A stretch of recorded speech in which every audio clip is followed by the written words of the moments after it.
Hello, hello, hello, and welcome to an AnimeFest Discovery Hour. 2 hours. Welcome back, everybody. I am your host, Mike Williams. I'm here with my co-host, Chris. Hey, Chris. Hey Mike, how's it going this week? And with us live on camera this week is our producer, Randy. Hey, everybody. So, uh, it's been a few weeks since we've done this the last time, but there was a crossover event between the anime Musume Pretty Journey and the. Oh, we're getting a little You bleed go. glare. It's all right. So there was a crossover in between the anime Musume Pretty Derby and the game Granblue Fantasy, and it captures the feel of Musume just perfectly. So, Chris, let me get you up to speed. Okay. I, by my somewhat rudimentary Japanese knowledge, I know what Uma Musume is. That is right, horse girls. Yes. So, Uma Musume Pretty Derby, by the way, is an anime that you can watch on Crunchyroll. They've got 2 seasons out there.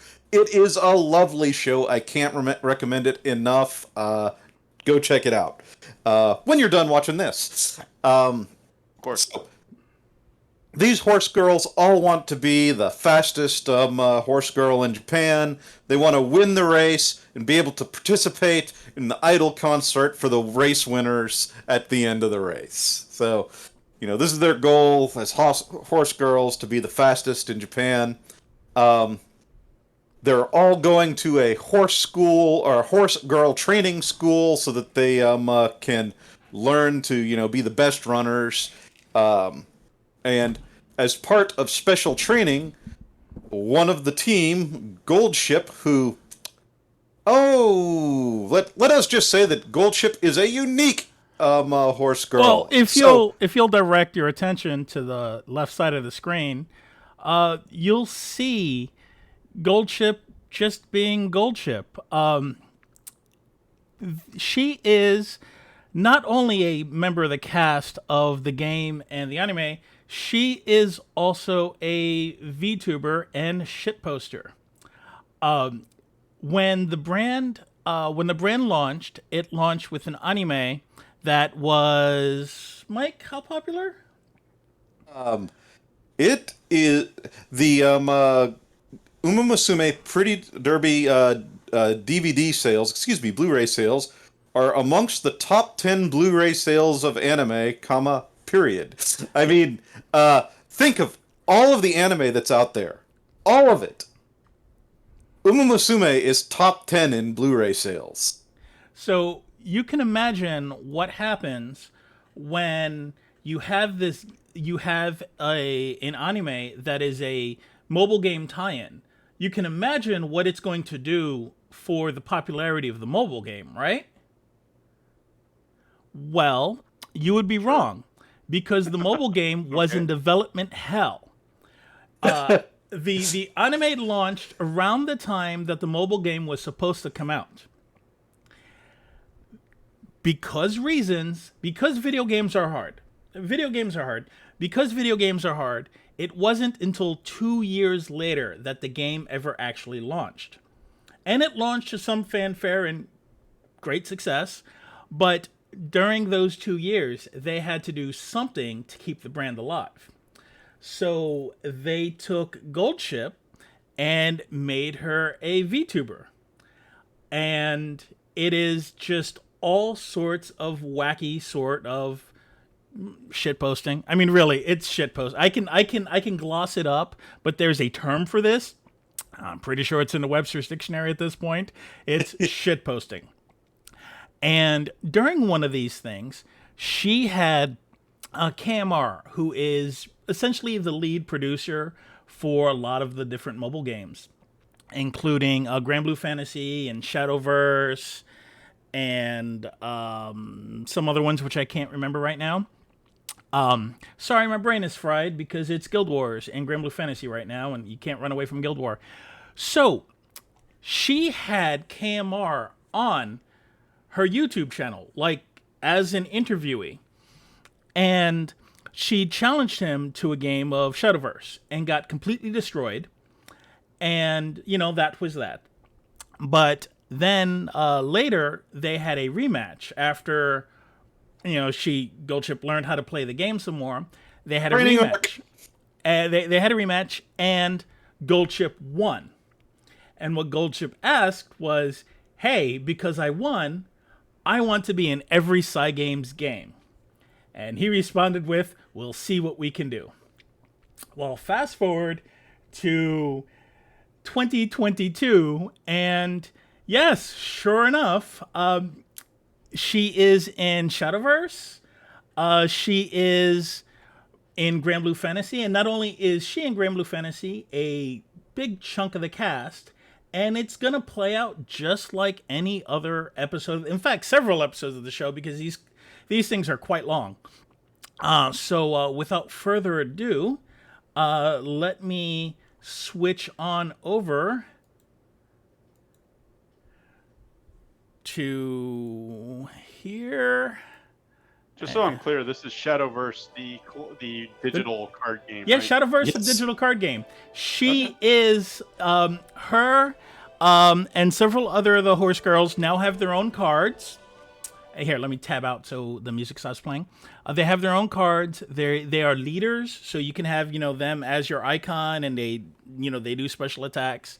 And the announcement video for when Granblue Fantasy, not Granblue Fantasy, when Uma Musume was added to Shadowverse is the most adorable thing, and I will have it ready for the next. I will have it queued up for the next episode because it is worth watching. But so here we are. So because of Goldship being Goldship, the girls have been whisked away to another land. Just roll with it.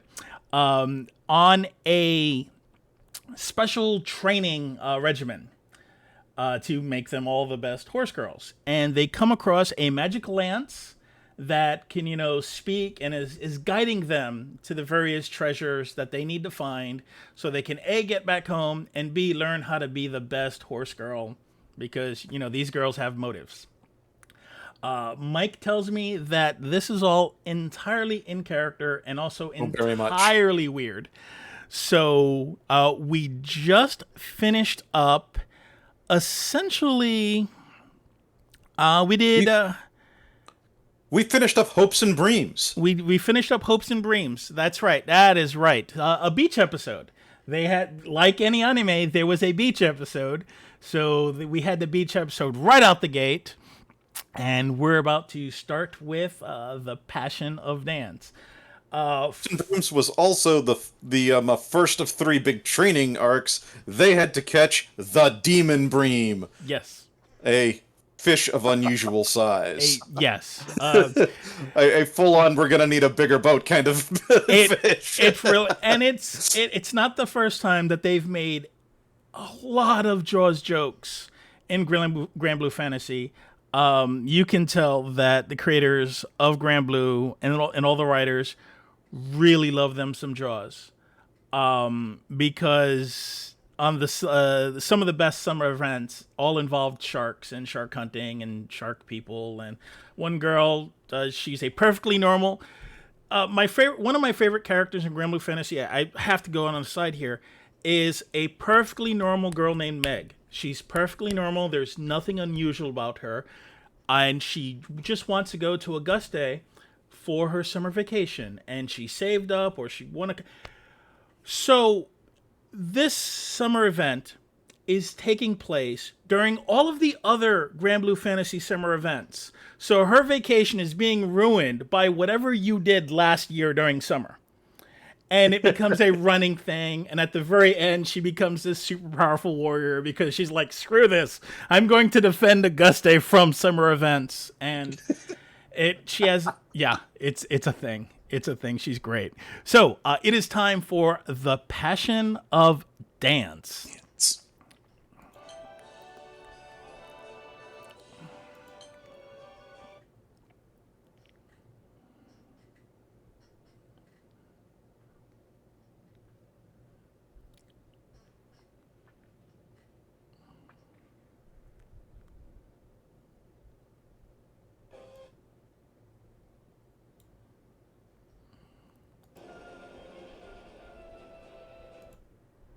Oh, there we go.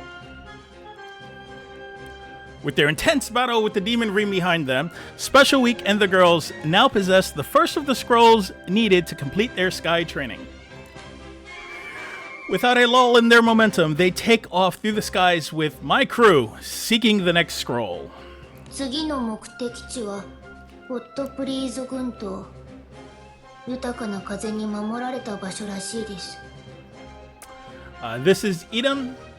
Edom is a lance. She is kind of over this whole I'm alive thing because she was previously a perfectly normal lance and very happy being a perfectly normal lance.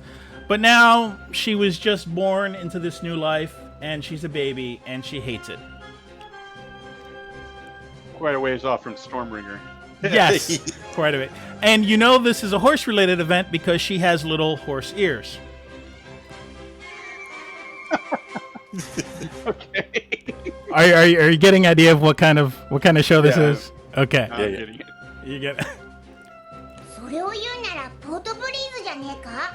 オイラたちには馴染みのある土地だぜ。This is my best friend and mascot character, Vern. そうですか。すみませんね。何かと曖昧で。あれ？ A little duplication of sound. って言うかと思っ All た right, のに。 I'm gonna work on that. Give me a second. Special week. Oh wait, Tokai Teo. This is me failing to recognize horse girls, and they have her name on the screen and everything. So, Tokai Teo, all of these horse girls are named after actual Japanese racehorses. Oh And, my gosh. Yeah, sorry. Tokai- You do it. You go, Mike. I'm sorry. I was going to say, so all of them are named after Japanese racehorses. Their personalities are all based off of little quirks that the racehorses have. The races that we see on screen, with one exception, the results of the race are all things that happened in the real world Japanese races. And Tokai Teu is one of the main characters from the second season. She's in the first season, but she's main character of the second season of Musume.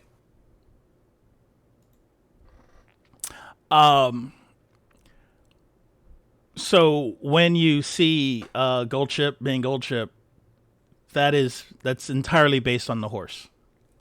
Just 100% based on the horse. And I'm working on this little sound here because, hey, this is a live show, guys. Let's see. It should...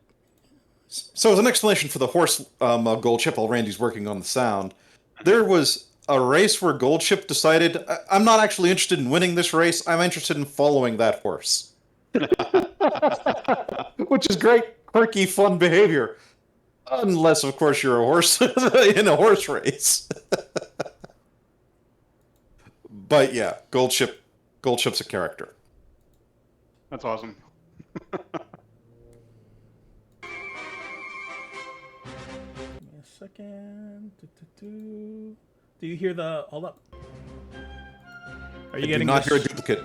You're not hearing duplicate? I am not. Interesting. エデゾさん、アウギュ It all スチ sounds ャン出 great. てからなんだか元気がないような。何かあったんです。 And now I've heard no sound. Oh, it's because I tabbed off of it. I got it. 別に何でもありません。それより詳細は不明ですが、今回の巻物は青少獣に関係しているようですね。 So primal beasts are lowercase g gods in this world. And hold on, this sound isn't doing what I need it to be doing. Ah, now it is. Here's a mute button, like right here. Just right there.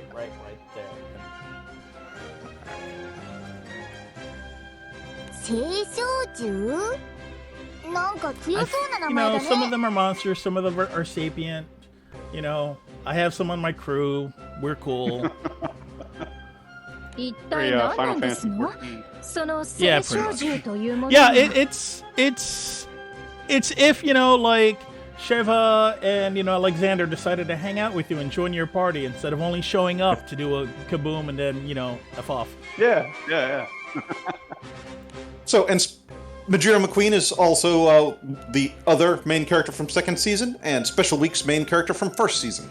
Now, to be clear, that these characters are not named after the horses. Mike was wrong there. These characters are the horses.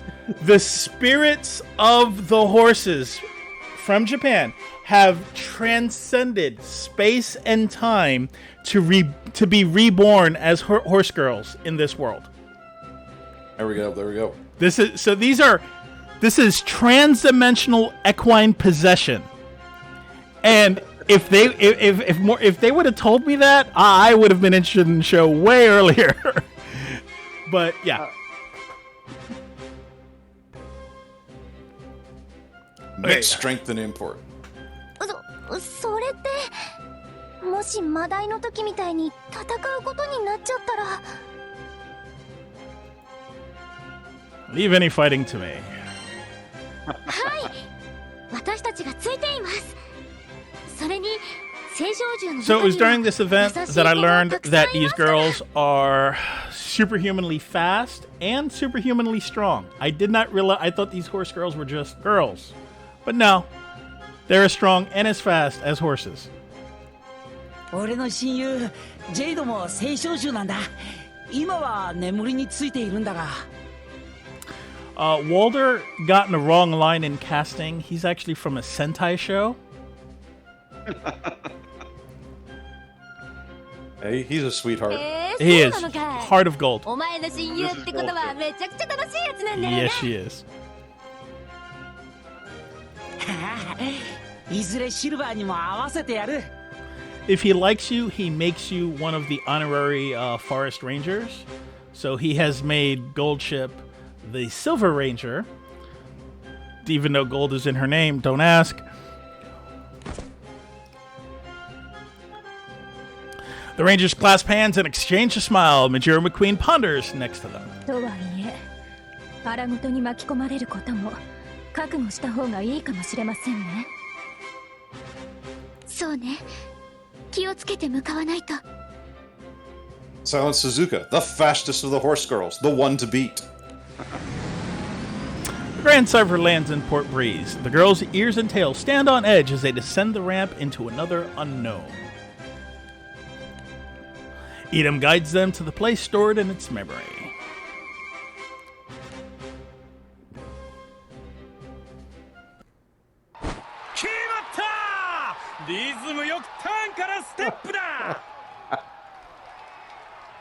Oh, right.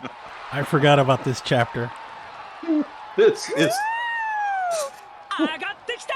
Yeah, this is... oh, this is a treat. Oh boy. Yeah, it is. ダンスバトルの会場ですねだいぶ盛り上がっているようで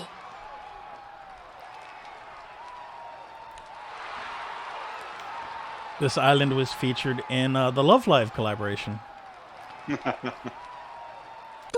ことわけわかんないよ私もわかりませんが巻物の気配はここにありますおそらくダンスバトル大会で勝てばいいんじゃないでしょうかそんな適当なそもそも聖少獣と関係があるという話はどこに行ったんですの Primal Beast of 説 Dance. 明しよう Yeah. Yes, Walter, thank you. Save me some trouble. なんだと知っているのかウェルダああもちろんだなぜならば受付の人に話を聞いてきたからな普通に調べたの Common sense. ありがたいけどさ Yeah, this is one of the few times he shows it. No, that's wrong. That's right. He just likes to play. Like, if there's a group of kids playing pretend, Walter is going to be in the middle of that group, to give you an idea. Like, he totally volunteers all of his time at the children's hospital. if they Oh. were. If they were children's hospital. I'm shutting up now. Walder, a self-satisfied look on his face, begins to explain the details of the dance battle tournaments being held at this place. 実はこのダンスバトル大会、もともとは島で信仰されている聖少獣に舞を捧げるお祭りだったらしい。聖少獣に日々の感謝を込めて楽しんでもらうための祭事。I love the それが music. 今や全空でも有数のビッグイベントになっているわけだ。フォトブリーズの聖少獣ってもしかして。昔の踊り子が2人組だったそうでな。大会形式も 2on2、 自由に踊り観客をより沸かせたペアの勝利だ。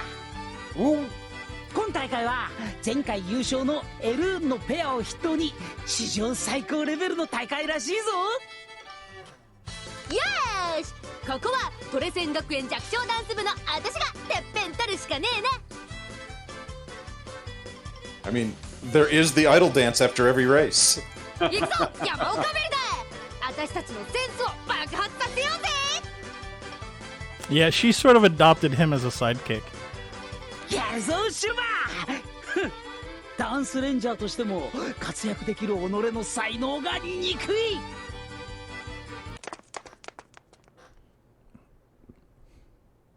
あのお二人はさすがの適応力ですわね。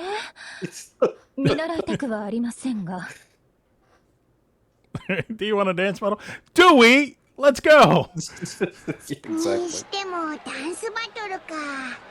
また姉ちゃんたちにとっちゃ役立たなそうな内容だな。Thailand to set him straight? That's my bet. それがそうでもないんだよね。ですね。私たちにはウイニングライブがありますから。ウイニングライブ？レースを終えた馬娘たちはステージでライブをするのよ。Yes, because you can't have, you know, anything without it being idol related. 応援してくれたファンの皆さんと勝利の喜びを分かち合う大切なパフォーマンスなんですの。ってことは姉ちゃんたちは歌って踊れるわけか。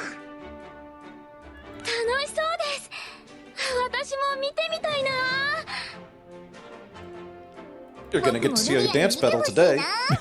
レースで勝ってセンターで誰よりもキラキラしてる僕の姿をさ。レースもライブも一番なんですね。もちろん僕は最強の馬娘だからね。今日のダンスバトルだってこの帝王様が華麗なステップでパパッと優勝しちゃうから。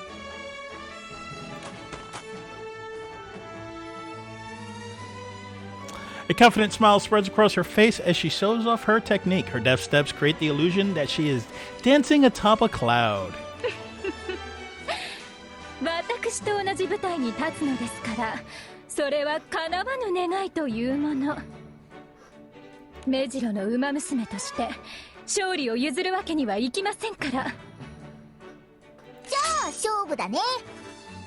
ええ、望むところですわ。決勝でお会いしましょう。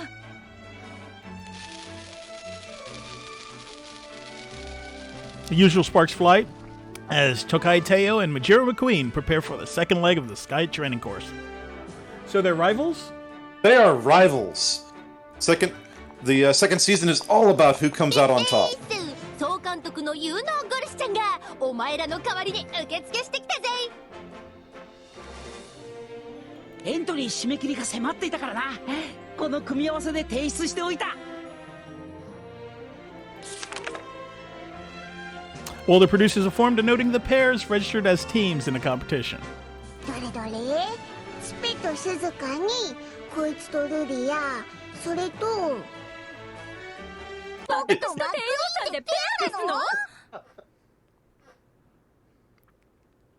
の？なんだよ、文句あんのか？文句があんなら勝手に決めたやりまるに言えよな。私は何もしてませんよ。殺しさんが網戸口で決めたんじゃないですか。ああ、いえ、いいんですの。私たちがペア競技なのを失念して勝手に熱くなっていただけですから。ああ、面白い勝負ができると思ったんだけどな。それはまた今度かな。今回は味方としてよろしくお願いしますわ。僕のステップにちゃんとついてきてよね。その言葉そっくりそのままお返ししますわ。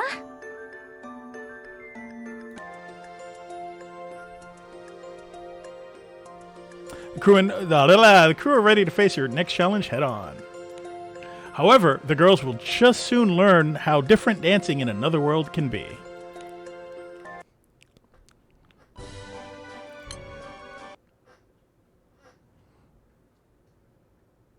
Right, that was part one? Yeah, okay.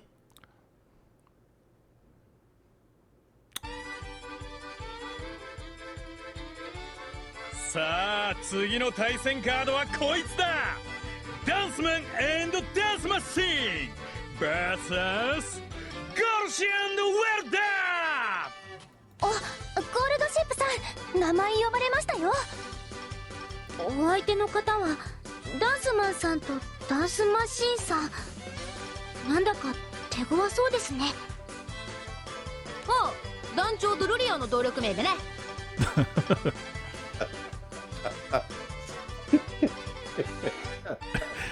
Which one of us is Dance Mom? 私に聞くんじゃねえ。お前の中のダンスマンに聞け。つうわけでトングステンの沸点より熱いバトルにしようぜ。俺たちの胸を借りるつもりでかかってくるがいい。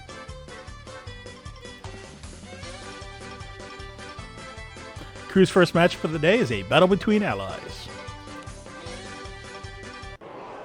ゴールドシップさんたち、とっても手強そうですけど、頑張りましょうね。You know it.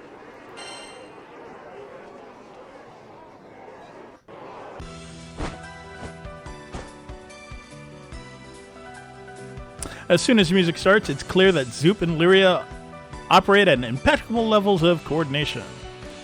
おーっと素晴らしいシンクロだ。こいつらは一心同体なのか。さあそれに対してゴルシュ&ウェルダーは一歩も動かない。ステージ上で棒立ちだ。これが私たちのコンテンポラリーなダンシング。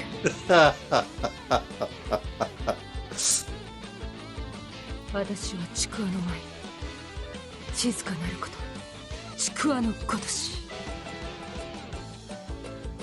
そして俺は大木の前、地に根を張ってしっかりと立つ。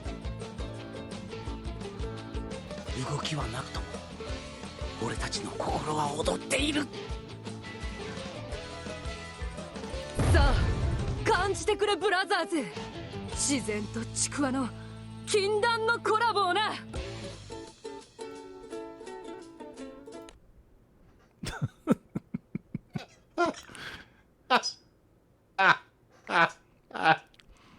まったく意味がわからないぞ。普通に踊ってくれ。Dancemon and Dance Machine are victorious. That was perfect. With the preliminary rounds complete, the qualifying rounds are set to take place on different stages scattered around the venue. なんとか勝てたわね。鈴鹿さんと一緒に踊れてとっても楽しかったです。スペと鈴鹿も勝ったし、あとはテイオとマックイーンの試合だけだな。The crew wait for Tokai Teo and Majiro McQueen to be called for the next match. おっと、次の対戦は大注目だな。優勝候補の登場だ。まずはレッドサイド、テイオ&マックイーン。お、分かってるじゃん。僕たちが優勝するって。そしてブルーサイド、前回優勝ペアのユエル&ソシエダ。UL and Associate are super reductive, 30 seconds or less. They are Miko. They dancing, fox-tailed girls, priests, spirits, all sorts of things. They're actually pretty awesome.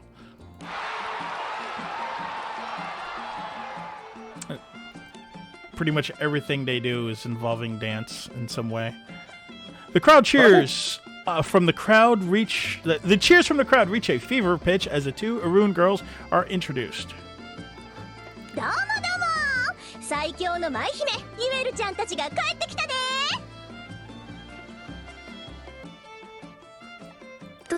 どうも皆さん、お手柔らかに。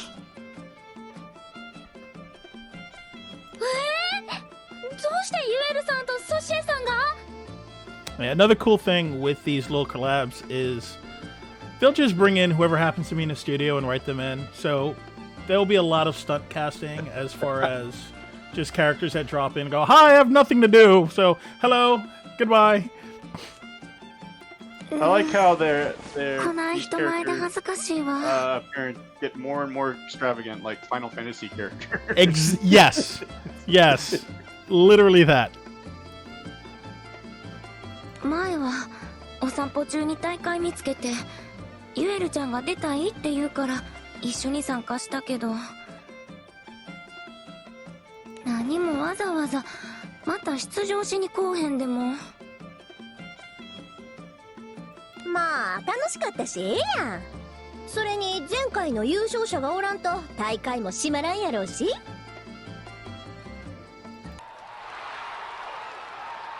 The thunderous applause continues as Yoel and Societe ascend to the stage. いきなり優勝候補が相手とはなかなか辛いですね。むしろ相手にとって不足なし。面白くなりそうだね。あら奇遇ですわね。私もそう思っていましたわ。怖くないんですか？全然。だって勝つのは僕だもん。華麗なる勝利こそ目白家に生まれた者の使命。必ず果たしてみせますわ。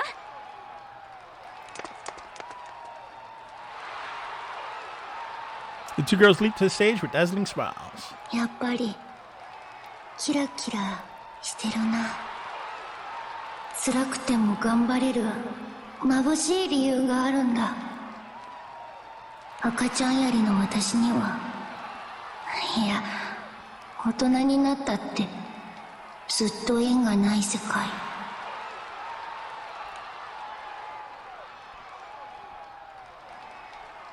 さあバトルが始まって早々、ユエル&ソシエが優雅な舞を見せつけているぞ。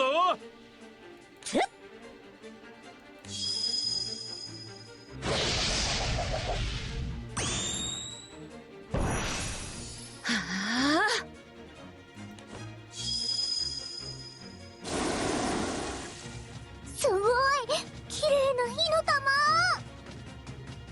玉。なんと美しい狐火だ。空の世界の宝。これはもう人間空砲だろ。 I don't know if I'm in a dance battle with someone who can summon flames by dancing. I think I'm done. 息もぴったり。二人の絆がありがたや。やはりペアダンスは連携が花だな。僕たちも負けてらんないね。よっと。はい、ここでターン&ステップ。あなたがそう来るならば、私は優雅に舞い踊りますわ。へえ。じゃあ僕はもっと激しくバク転からのバク宙だ。私はもっと美しく指先までしなやかに。なんだこれは。対するルーキーペアはパートナーと競り合っているぞ。おいおい、二人ともバラバラじゃねえか。 Are they capable of cooperating? Yes, they're capable of it. いや But これでなかなか面白いぞ。マックイーンには負けない。帝王さんには負けませんわ。 that's more likely. 負けないでマックイーン。そうか。互いを超えようという意地がぶつかり合い、火花を散らして。いつの間にか目が離せない。二人にとって競争こそが連携。これもまたありがたいあの二人確かにすごい勢いやけど、うちらのコンビネーションはこないなもんやないで。な。UL& ソシエもギアを上げた。果たしてどちらが勝つんだ。ラストスパート、まだまだいけるでしょ。当然ですわ。 Four dancers are pushed to even greater heights. The crowds intensify their cheers with each passing moment, eager to gaze on forever if they could.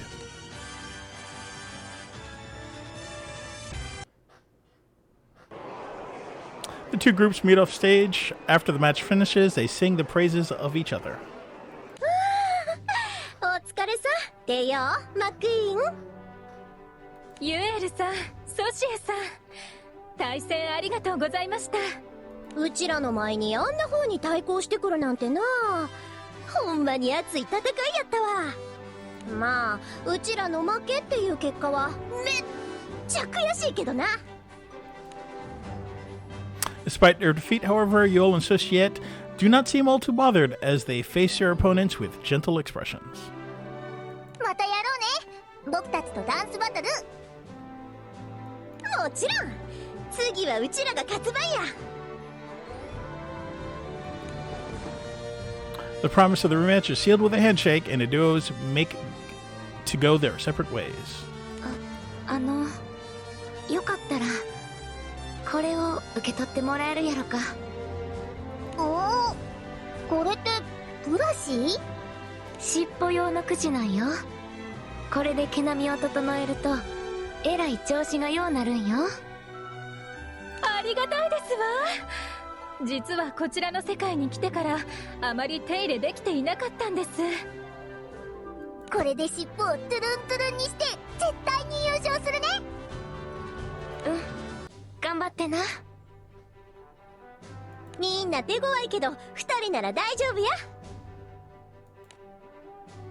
Tokai Teo and Majuro McQueen advance to the next round.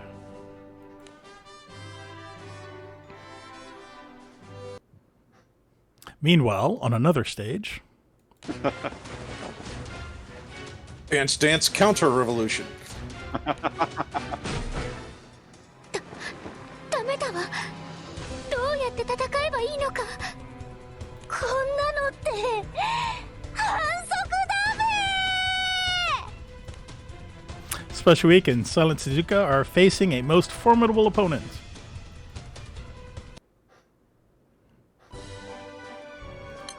Ooh. Their dance battle worth a new episode. Yeah.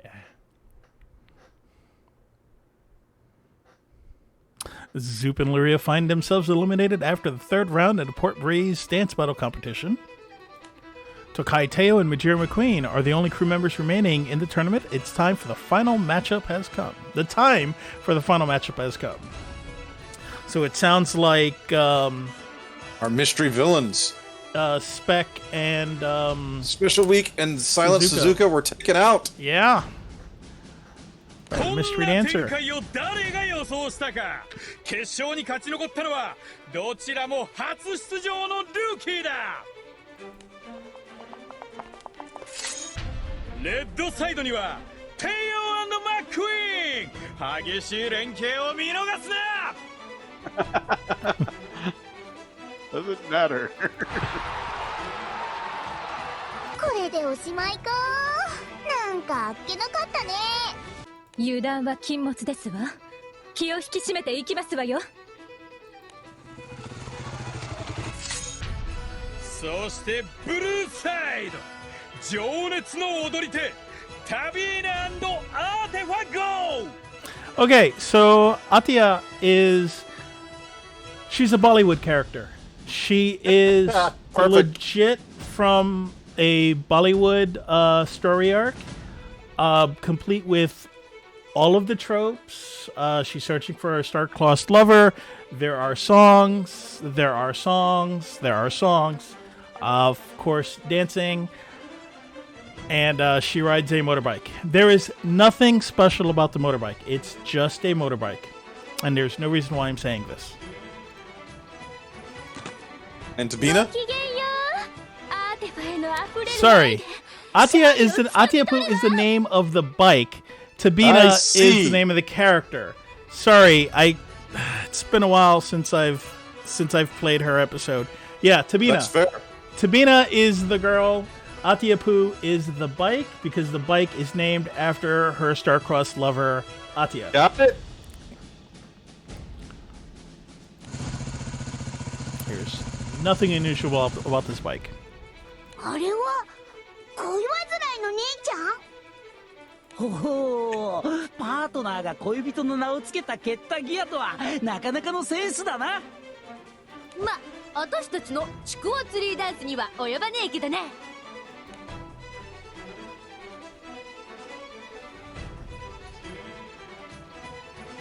Tabina searches far and wide with the crew in search for her lover, Atia. Her fountain of passionate love within is unable to be suppressed, serving instead as the nourishment that sustains her dance.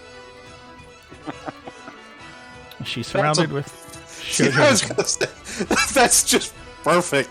Yeah. あの人ですよ。私たちが負けちゃった相手。二人とも気をつけて。あのペアは普通じゃないわ。バイクと一緒に踊るなんてお姉さん変わってるね。愛に形式は関係ないわ。大事なのはパッションだもの。おっと、言葉はいらないぜ。あとはダンスで語り合うがいい。決勝戦スタートだ。 As soon as the starting signal is given, Tabina extends both her gaze and a wide open arms towards the sky. ポートブリーズの豊かな風に乗って今すぐあなたのもと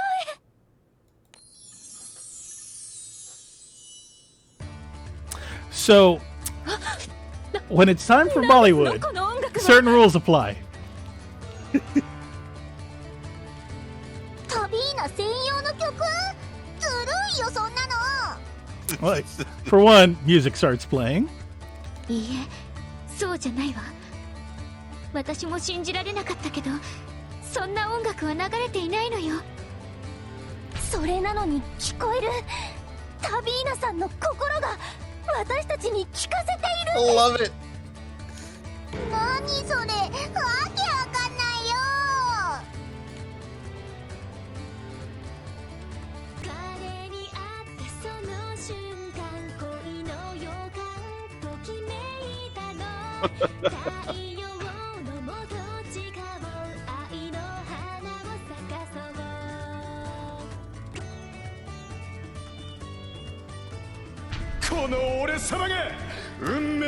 So this is a normal bike. I wasn't kidding. However, it's Bollywood time. So now the bike can sing and dance. バイクが喋りましたわ。私の思いは噴火するわ。熱い熱いバルツの火山のように。なんだなんだ、今本当に火山が見えたような。愛に不可能はないのか。これが王道ファンタジー世界の実力か。なんという臨場感。私たちの感覚に訴えかけてくるなんて。マックイーン、こうなったら僕たちもやるしかないよ。そうですわね。はあ。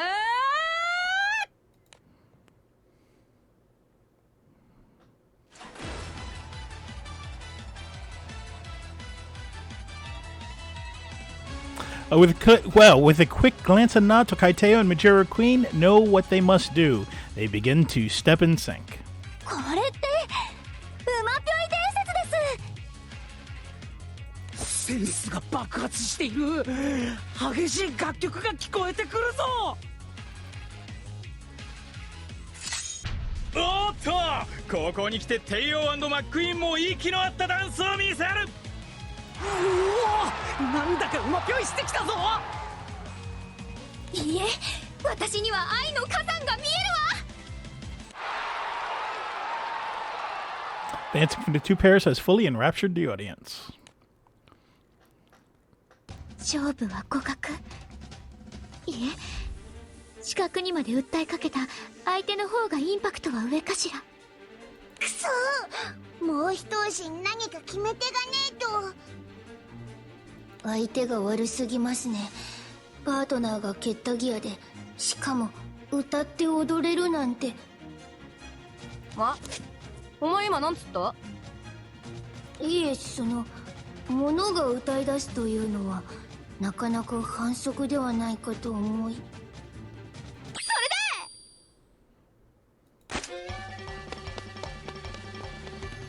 A menacing smirk falls on Goldchip's face as she turns to grab Edom. She takes off, running towards the stage. ゴルジさん、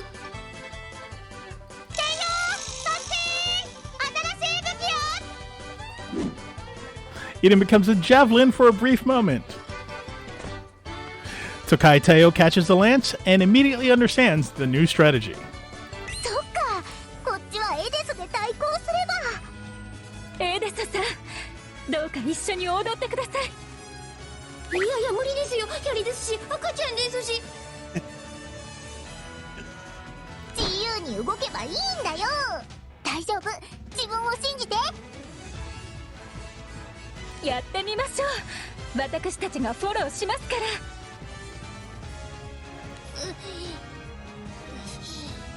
ああ、もうわかりました。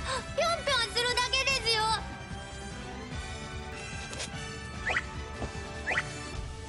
Despite its protests, Edom wants to see the girl succeed. Reluctantly, it begins to move with the music. なんだなんだ、テイオー&マックイーン踊る槍で対抗してきたぞ。ルール的に大丈夫なのか？というか我々は何を見ているのか。いいぞ、金ピカの槍。ケッタギアも頑張って。 Damn it, Spectator 2. 息が苦しい。着地の You た don't め have a に体 mouth. が折れそうだ。なんでわざわざ辛いこと。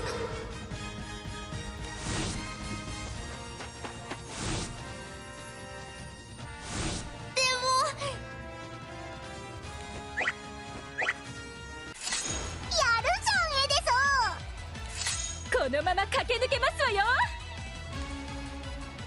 Edom continues to bob about on stage, just barely managing to follow the girl's lead. The shouts of the audience are deafening, and all eyes are upon them.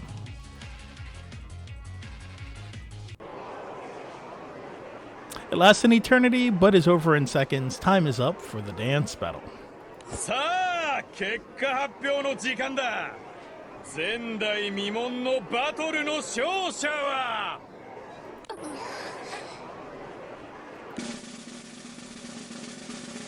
サビーナ&アーティファゴー。 I mean, was there any question? Yeah, I mean, そんな。そしてテイオ&マックイーン、両者ともに優勝だ。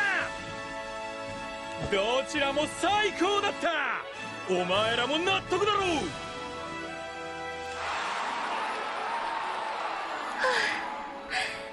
う。なんとか使命を果たせましたわね。あなたたちの勝利への執念、私の愛に負けない熱さだったわ。タビーナ。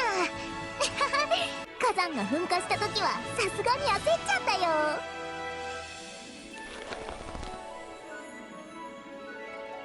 the three dancers with the hands extend them for a shake and then depart the stage. That's a great sentence. That is a great sentence.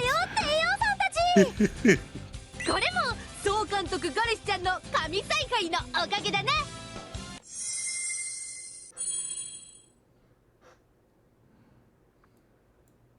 あれ、今のって。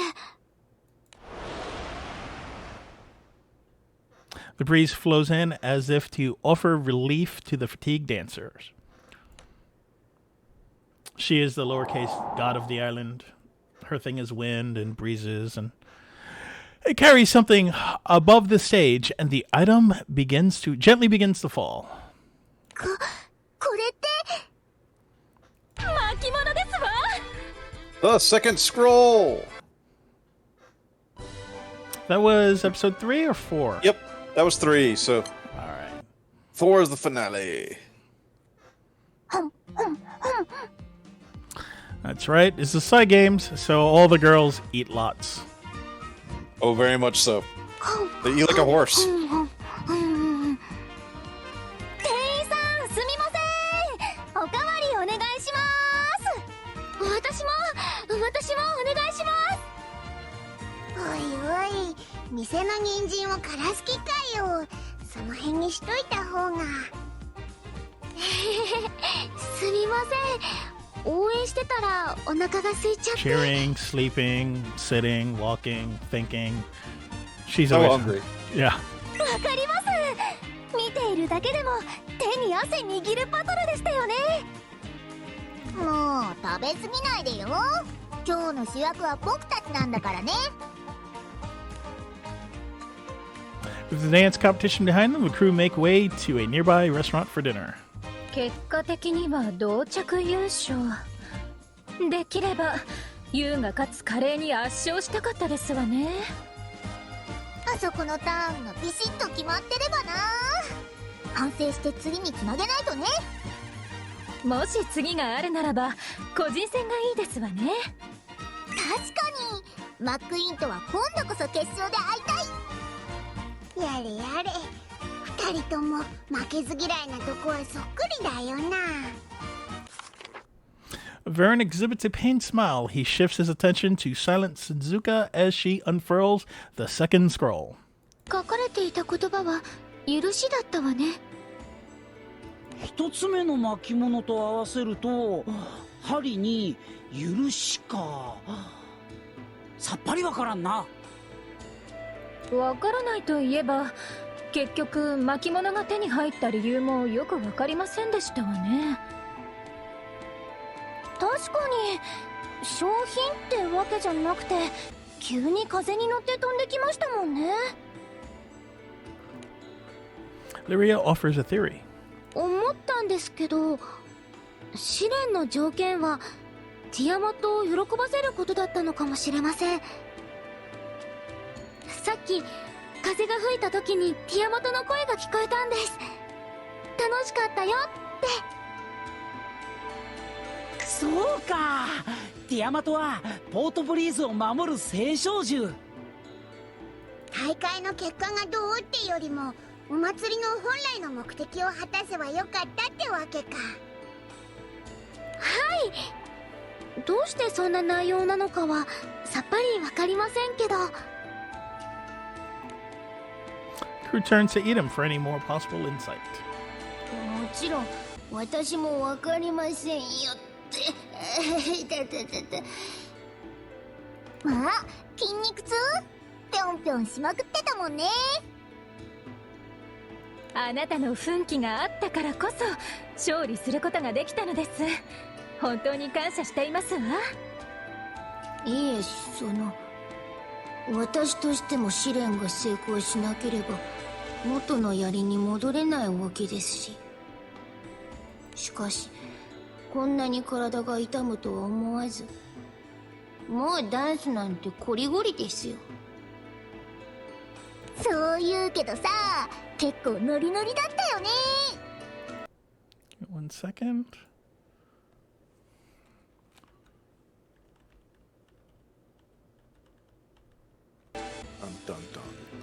そう見えたでしょうか。うん、この僕にも負けないくらいすっごくキラキラしてたよ。それは体が金色だからでしょ。puns. いいえ、あなたの一生懸命なダンスが光り輝いて見えたということですわ。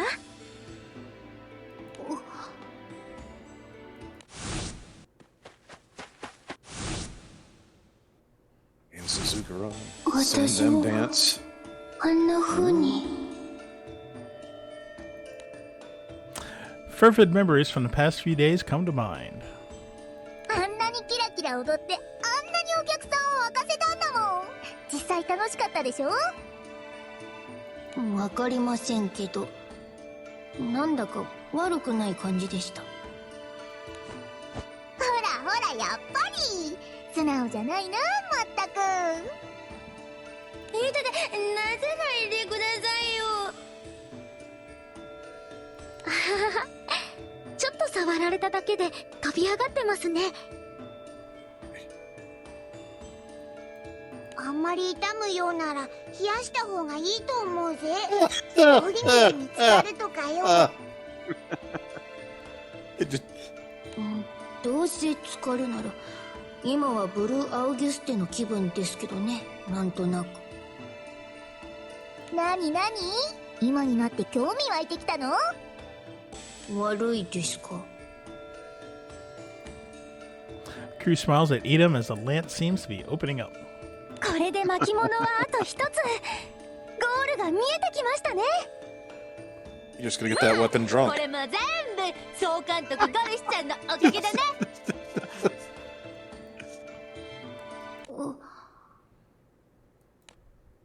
With one scroll remaining, Edom's task is nearing fulfillment. なのにどうしてだろう。今体の奥がキュッと痛んで。Edom Love has the yet drooping ears. Edom has yet to fully understand exactly what is weighing on its heart. All right. All right. That was the passion of dance. That was Yeah. great. Now the magic of running.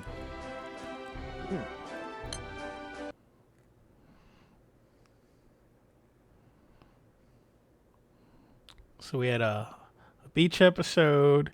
We had a dance battle episode.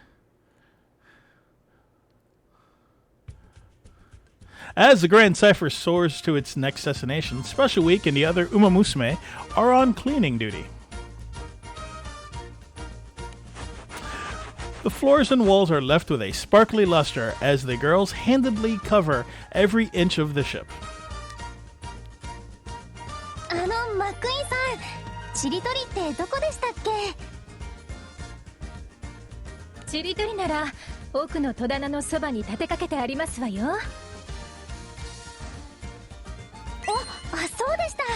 ありがとうございます。私たちいつの間にか気空団での生活にも慣れてきたわね。だね。団長たちには本当お世話になっちゃったし、何かお礼がしたいけど、とりあえず巻物は次で最後。もうすぐ空の試練も全クリだね。エデソも普通の槍に戻るんでしょ？乗り物酔いとか筋肉痛とかもうならなくて済むよ。そうですね。エデソさん？何ぼんやりしてんだよ。手こ入れ不足ならゴルシちゃんがゴルッとヤスリで磨いてやろうか。やめてください。ただの拷問ですよ、それは。ちょっと考えていただけです。次の目的地のこととか。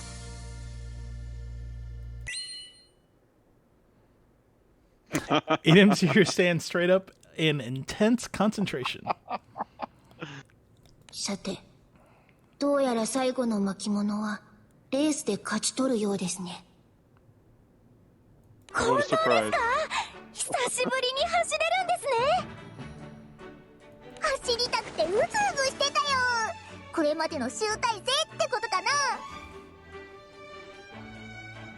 な。でもこの世界に馬娘はいないのよね。一体どんなレースなのかしら。crew arrives at what Edom has declared to be the final destination. ここって学校？トレセン学園みたいなレースの学校なんでしょうか？いや、ここはマナリア魔法学院だな。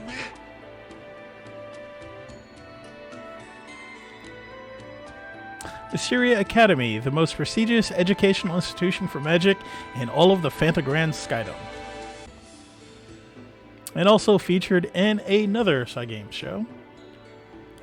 魔術の学校って雲行きが怪しいですわね。 It does not seem that this place has much to do with the girl's specialty. 説明しよう。 Thank you, Walter. スクールレンジャーのこの俺が近くの生徒に話を聞いてきたぞ。 Common sense. さすがだぜ相棒。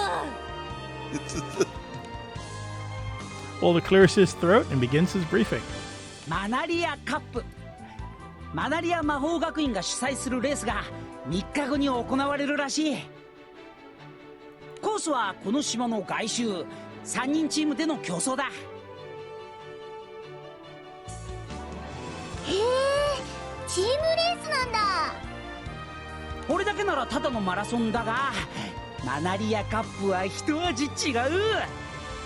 コースには障害があり、それを魔法で乗り越えながら進まなければならない。戦意を消失させる炎の壁、挑戦者の知恵をもてあそぶ H の迷宮、さらに獰猛な魔獣の巣窟。幾多の関門を乗り越えた先に栄光のゴールがある。なるほどな。つまり障害競争ってわけか。障害が大きすぎますわよ。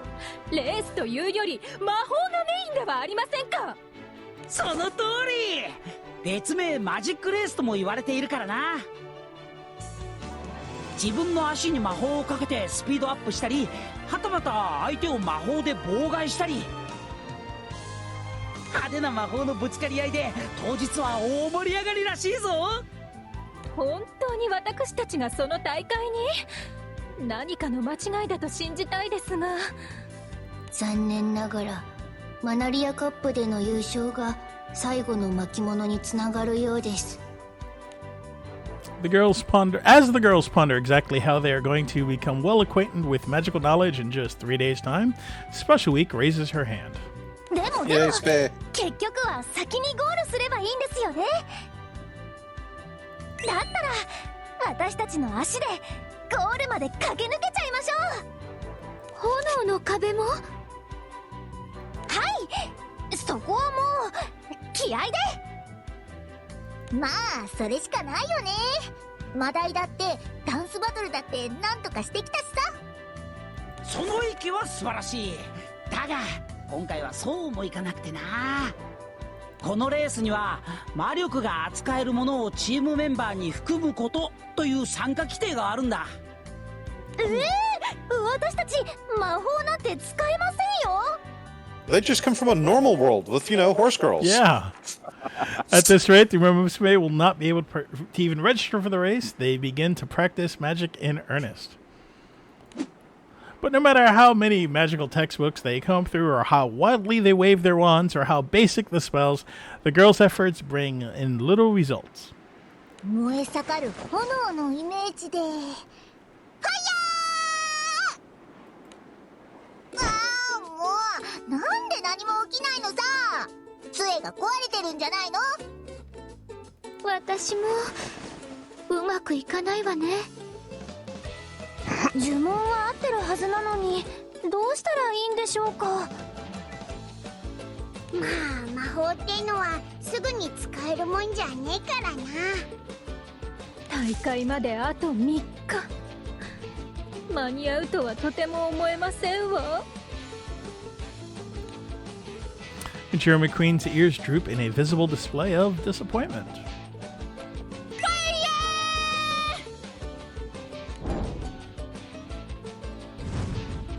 杖の先から火が出ました。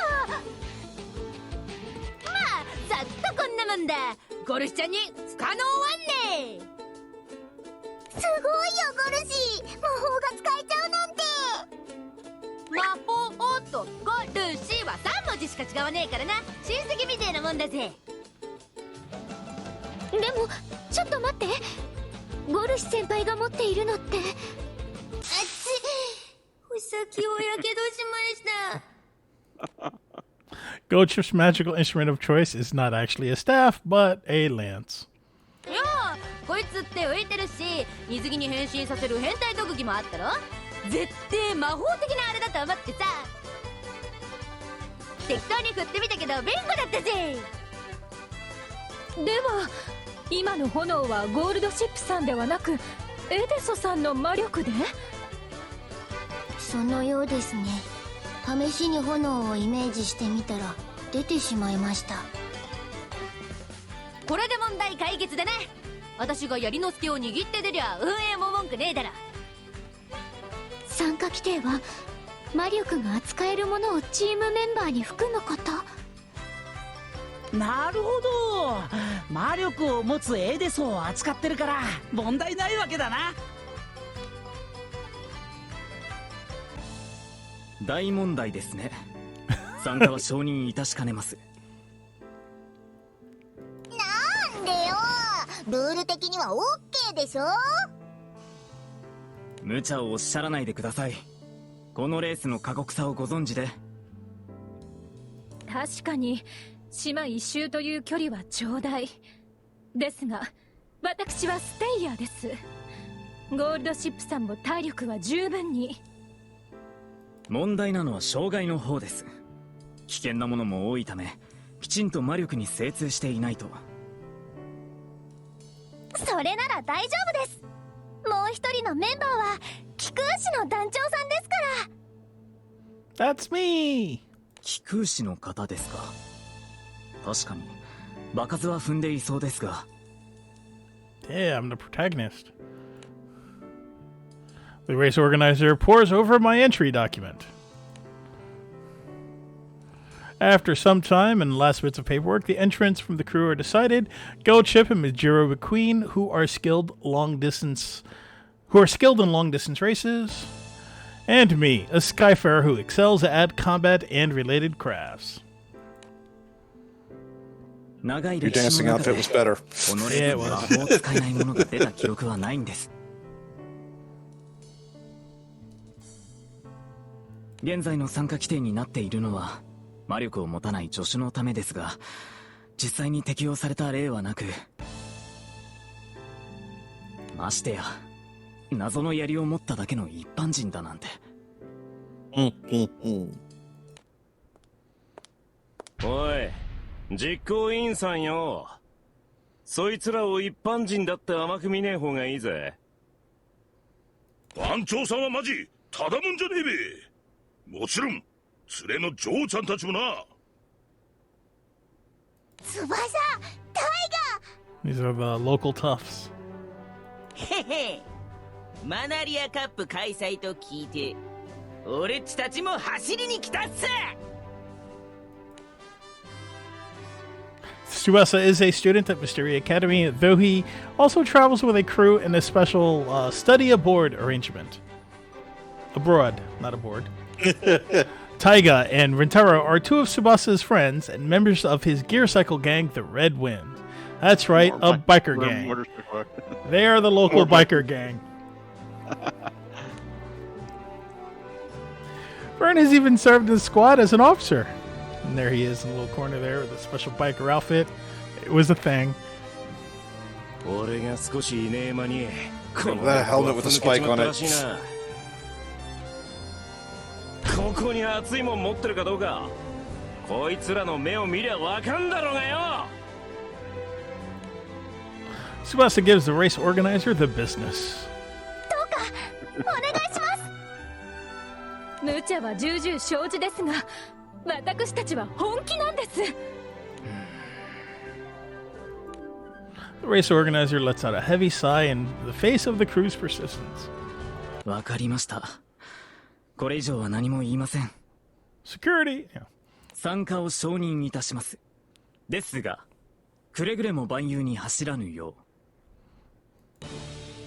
The organizer signs and seals the document. Special Week and the Musume breathe a sigh of relief. They'll have at least guaranteed a spot in the starting line for their wildest challenge yet.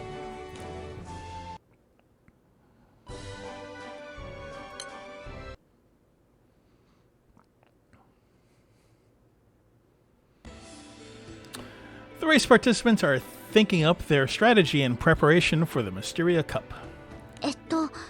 出場者はあなたとエデソさんを持つゴールドシップさん、マックイーンさんですよね。となると私が背負ってた総監督の座が空いちまうな。よーし、てよ、総監督はお前に譲ってやるぜ。いいの？ああ、ゴルスちゃんレーダーがコルンと来た。こういうのやってみたかったんだよね。頼れるリーダー的なやつ。よろしくお願いします、帝王総監督。はっはっは、みんな僕の背中についてきたまえ。 A team shakeup occurs with Tokai Teo taking the lead. Silent Suzuka takes on the role of trainer for the 3 race participants. Special Week and Lyria become team managers, while Vern is given the duties of assistant trainer.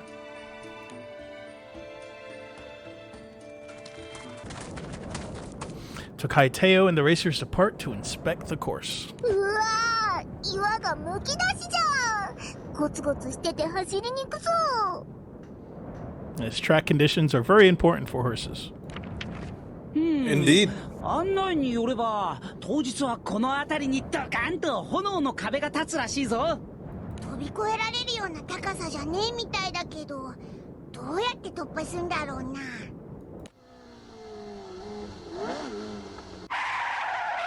正攻法なら水の魔法で穴開ける。あとは自分に魔法かけて気合で炎に耐えるってとこだろうな。翼、お前も下見か？ま、一応な。大河と凛太郎は別の野暮用で来てねえが。His horn is a series of trumpets. Yeah, I love that. 改めて受付ではありがとね。おかげで助かったよ。気にしなくていいっすよ。どうせなら強いやつと走りたかったってだけなんで。Tokai Teo shifts her attention to the vehicle that Tsubasa is seated upon. これってケッタギアだよね。キラキラでかっこいい。お、こいつのまぶさ分かっちゃいます？すっごくまぶいよ。ああ、一応聞くけど歌ったり踊ったりとかする？あ、意味わかんねえんすけど。だよね。タビーナのやつはやっぱり特別だったんだな。 No, it was just a normal bike. The power of Bollywood. 翼はどうしてこの大会に出るんだ？そりゃもちろん学校に凱旋して相棒の単車でかっ飛ばすためだったんだけどよ。Tsubasa pauses and grits his teeth. 大会の規定とかいうやつに引っかかってな。単車は使えねえらしい。Womp womp. そうなのか？ケッタギアには魔力を用いた機構があると聞いたが。マグの使用は許可されてっけど、乗り物には制限があるんだとよ。空飛ぶほうきなんかも禁止だっつうし。ただし例外として Harry Potter was スカイマには乗ってもいいんだとさ。スカイマってそれとすごいルール。ま、荒いレースになんのは間違いねえ。大河と凛太郎の野暮用ってのもこの戦場を乗り切るための準備さ。そうだよね。どう突破するか考えないとな。Executive Director Tokai Teo is given a lot to ponder concerning her team's success.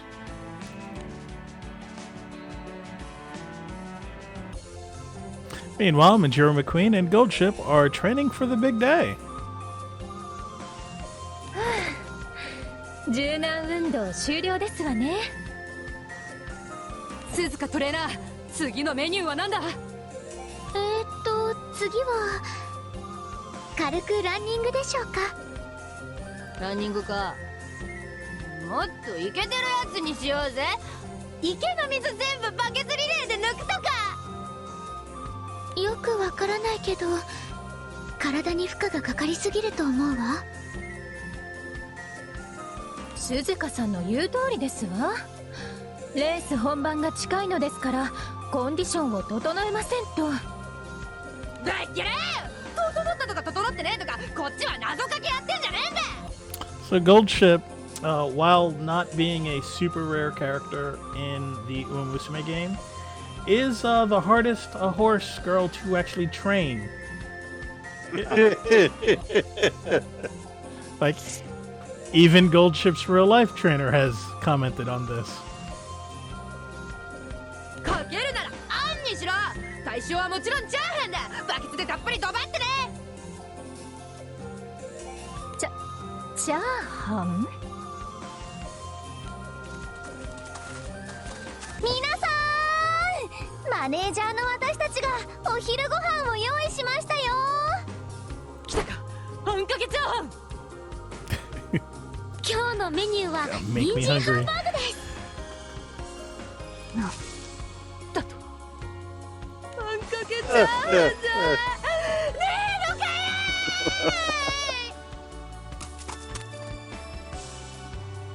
Goldship runs off to the distance, sobbing all the way. あの走りっぷりなら調子は大丈夫そうね。大丈夫ではありません。ゴールドシップさん、このままサボるつもりですわ。行っちゃったんですか？もう人参ハンバーグが冷めちゃいますよ。じゃあ仕方ないですから、ゴールドシップさんの分は私とルリアちゃんで食べますからね。ごくり。そうですね。残したらもったいないですもんね。お腹空いてるのね。 The group settles down to eat, minus one Goldship, who has already vanished into the distance.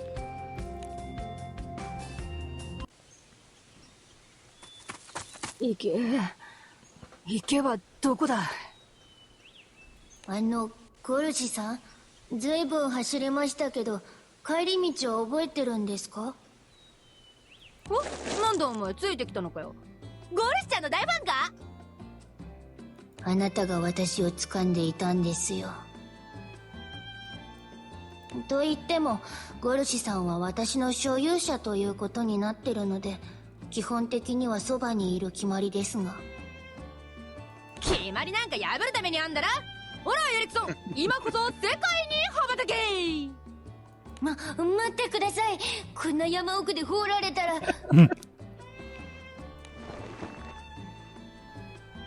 Edom desperately clings to Goldship as she makes a throwing motion. 池ってのは欲しい時にねえな。食パンの袋止めるあれかや。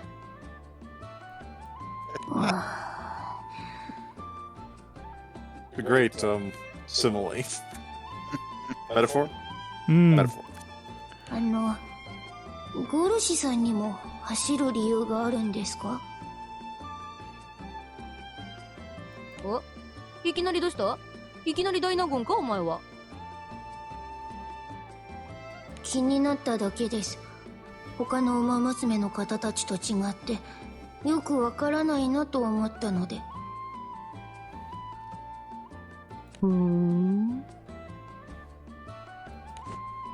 Goldship comes to a stop, brushing back her lustrous silver hair. She begins to speak. あのな、餅は餅やって言うだろ。チャーハンはチャーハンや。そんで、槍は槍やなんだよ。Yeah, this metaphor is starting to work. Okay. よくわかりませんが多分違う気がします。だがな、馬娘ってのはレース屋なんだ。馬娘屋はねえ。わかるか？すみません。聞いた私が赤ちゃんでした。Edom cannot help but chuckle in the face of Goldship's impassioned illustration. まったく、めちゃくちゃだな。Yeah, she does. Statement. 何でもかんでも好き放題やって。でも、なぜだろう。それもいいなと少しだけ。The lance gazes up at silvers of blue sky beyond a leafy canopy. The figures of people zipping through the air can be seen. The students of Mysteria Academy appear to be navigating the island on flying broomstick.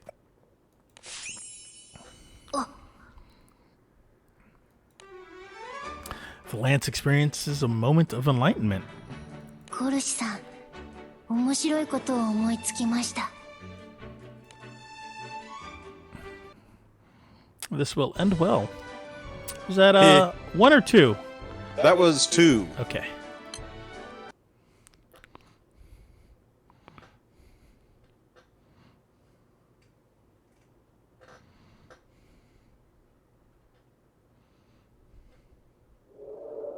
The day the Mysteria Cup arrives, race conditions are good as the island is covered in a clear blue sky.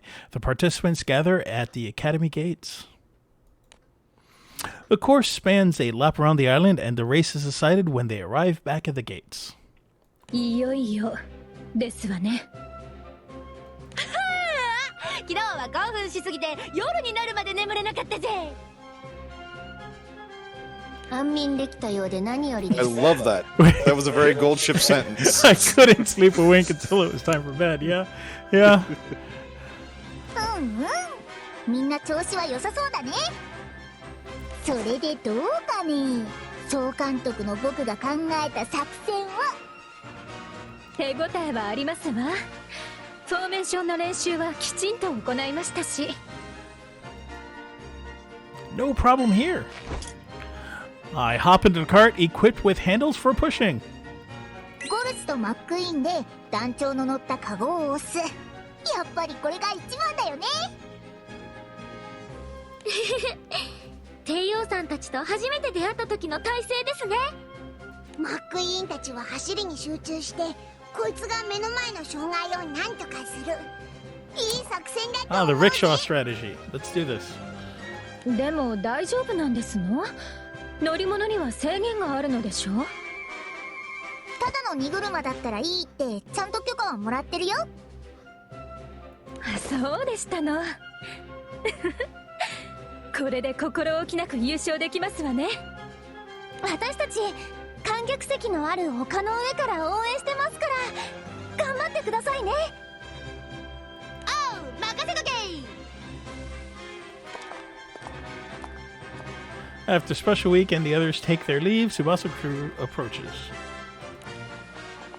どうもっす。今日は熱いレースにしましょう。へへへ。俺っちたちには秘策があるっすから。 He's my favorite of 楽 the しみにしてるっ gangsters. すよ。こら、あんま余計なこと喋んねえ方がいいっしょ。お気になさらないでください。どんな策があろうと最初にゴールするのは私たちですから。突っ張ってんな。こりゃ楽しめそうだぜ。 However, it appears that not all of the participants share the same sense of good sportsmanship. 目障りな連中ね。ここがかけっこの会場だとでも？まあいいじゃないの。現実を思い知らせてあげましょう。 The hopes and dreams of many are entwined in the outcome of this most fateful of races. ダンスバトルであった皆さんはどうも。レースの実況といえば俺だよな。 So, yeah, all the commentators and they all look the same. It's a thing. They're all the same They're not character the same design. person?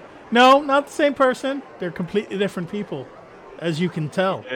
As it's obvious on screen that is not the same commentator that was in the previous episode.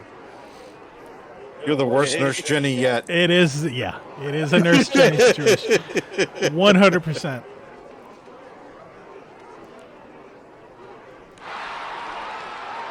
過酷なコースをクリアし一番にゴールするのは誰なのか最後まで見逃せないぜ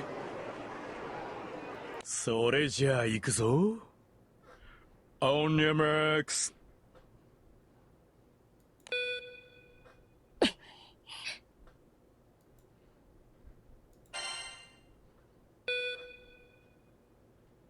A silent, uncomfortable tension lingers in the air as the racers await the signal. Set Go! The echo of the starting signal quickly evolves into a roar as the ground quakes beneath the contestants' heels.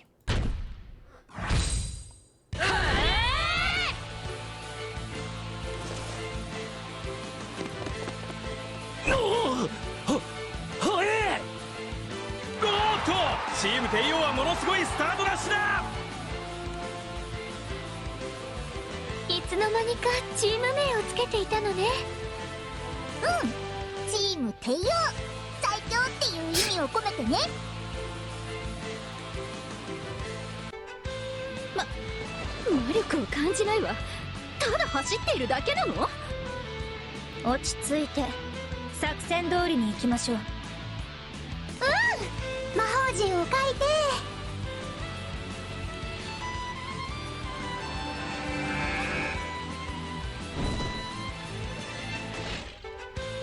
おっとスカイマを呼び出して背中に乗るチームがいるぞスカイマを扱うこと自体難しいが中でもガーゴイルは最強クラスこりゃ優勝候補筆頭だな負けてらんねえ出発ぞらおいよ来た足につけた魔道具で加速するのはレッドウィングだへっ単車がなくても気合さえありゃ俺たちは走れんのさ何あれ翼たち靴から火が噴き出してるよタービンリアクターだ靴に直接ケッタギアの心臓部を装着してやがる残念だったなマックイーンお前の考えた足からジェット先越されちまってよ私ではありませんわあれはあなたが勝手に言い出して目の前炎の壁ですしまったAh!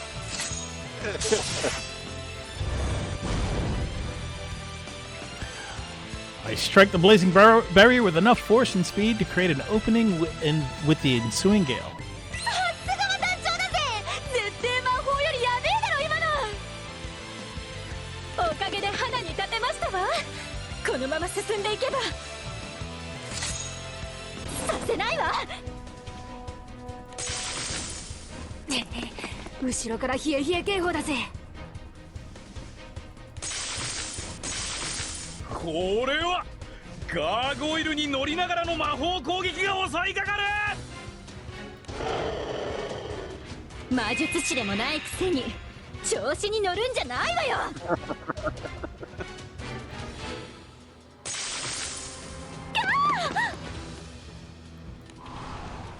The runners weave through the hail of ice lances, but appears one is about to find its mark.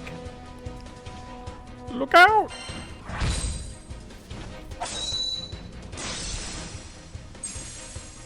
Although I'm able to strike the projectile out of the air before it pierces the cart, the resulting ice chunks collide with the wheels.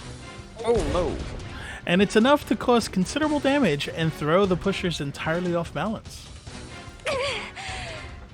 やられましたわじゃあお先にガーゴイルが速度を上げるそしてチーム帝王は大失速だ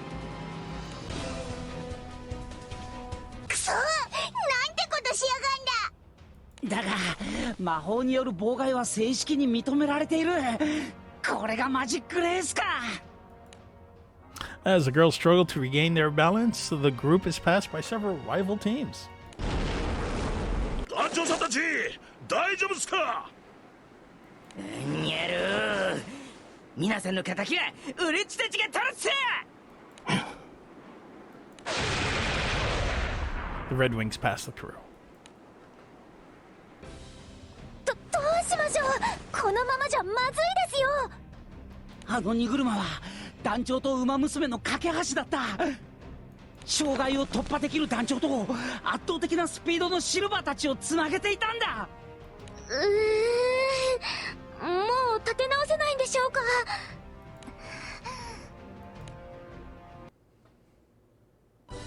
Uh-oh, what are they gonna do? That was 3. Next. What will happen?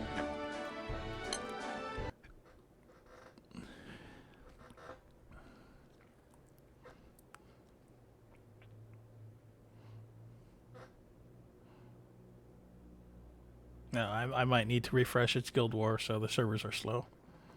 That's fair. That's fair. さあ H の迷宮を乗り越えて戦闘争いはこいつらだ。よう、一人で戦闘は寂しかったろ。お仲間さんは残念だったわね。可愛い荷車が壊れちゃったみたいで。だとこら、俺っちたちがここに敵取って。よせ、凛太郎。でも翼くん、わかんねえか。んなもん俺たちが取らなくてもあいつらは自分でけじめをつけるさ。何を言っているの。今頃あの子たちは遥か後方よ。だからなんだってんだ。あいつらの目は死んじゃいねえ。んなこともわからねえ時点でてめえらの勝ちなんざねえんだよ。車輪を壊した程度で私たちを止めることはできませんわ。ゴールドシップさん、カゴだけ担ぎ上げて進みましょう。合点、ちょいと揺れるぜ団長。マックイーンたちなら大丈夫。優勝するって言ってたしね。だから僕たちは精一杯みんなを応援しよう。そうですよね。ここから声を届けましょう。頑張れーマックイーンさん。レンジャー魂を見せろシルバー団長。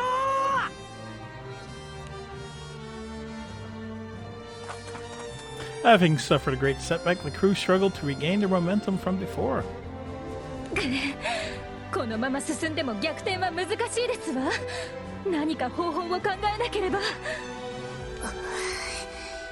コルシさん、こうなったらあれしかありません。はあ、やるしかねえか。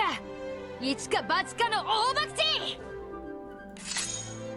Though the situation appears hopeless, Goldship and Edom nod to each other confidently, a plan in mind. What are you talking about? 説明は後で。とにかく私の後に続け。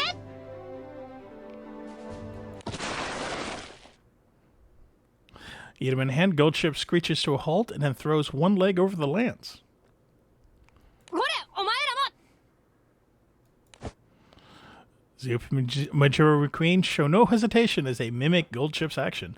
The Silver Ranger Dangerous. points at the sky.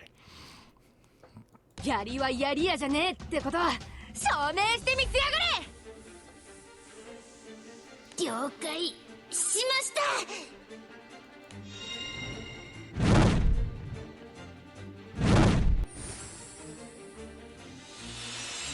The lance has become something akin to a flying broomstick.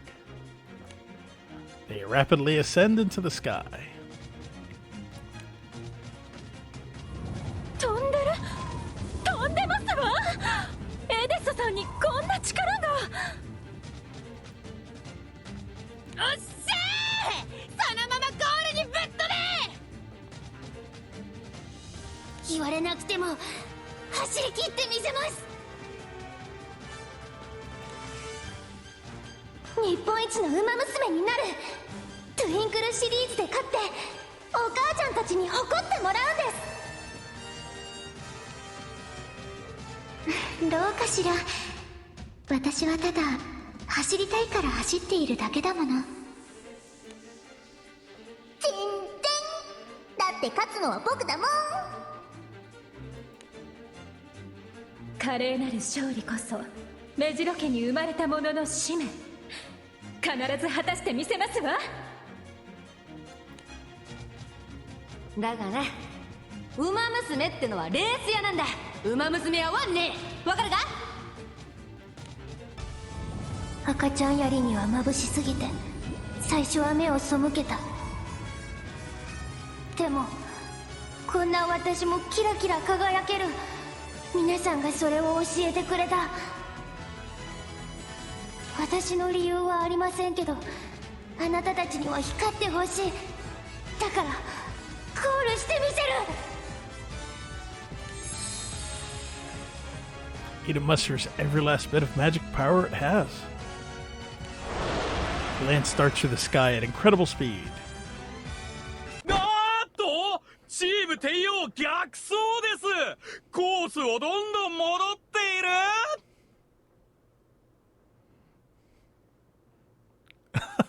ちょっとゴールはあっちですわよ。赤ちゃんが初めて立ったので全く制御できません。いや、アンユは上手。飛んだだけ上出来ってもんだら。ですかね。私からゴルシさんに空を飛ぼうと提案した時は浮かびもしませんでしたし。ドヤ顔で言ってきたのにな。ありゃひでえドブドブ詐欺だったぜ。だからこの土壇場まで黙っていたんですのね。今は飛べています。赤ちゃんは育つので。飛んでいるだけですわ。ゴールに向かわなくては。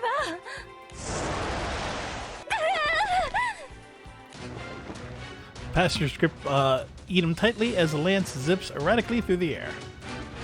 This causes something to slip out of Mature McQueen's coat pocket. なんだそりゃ、時限爆弾の作動スイッチか？全然違います。尻尾ブラシですわ。ソシエさんからいただいた。Mature McQueen lets out an exasperated sigh as she glances behind her. The tail end of the spear is wobbling violently as it cuts through the air, leading to their current bout of turbulence. そうですわ。尻尾を整えれば。Mature McQueen grips the end of the lance with all her might to prevent it from shaking. あ、軌道がまっすぐに。あなたは出力を全開にしてください。私が舵を取りますわ。I'll help. Recognizing her intent, I assist Mature McQueen with skillful center of gravity adjustments to steady their flight. よっしゃ、飛行が安定してきたね。さあ、レースは終盤。先頭の選手たちは全ての障害を越え最終直線へと入っていきます。この先にはまだ挑戦者の知恵をもてあそぶ英知の迷宮と獰猛な魔獣の巣窟、他にも関門が。じゃなくてんなもん全スキップだ。スピードとパワーでぶち抜くぞ俺。まさか障害を無視して突っ込む気ですの？筋肉痛がすごそうですが、やるしかありませんね。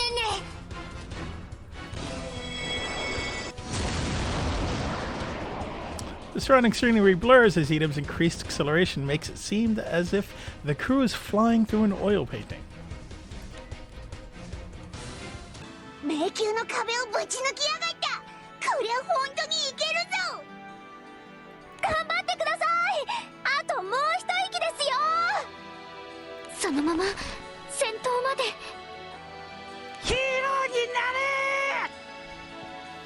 あと少し。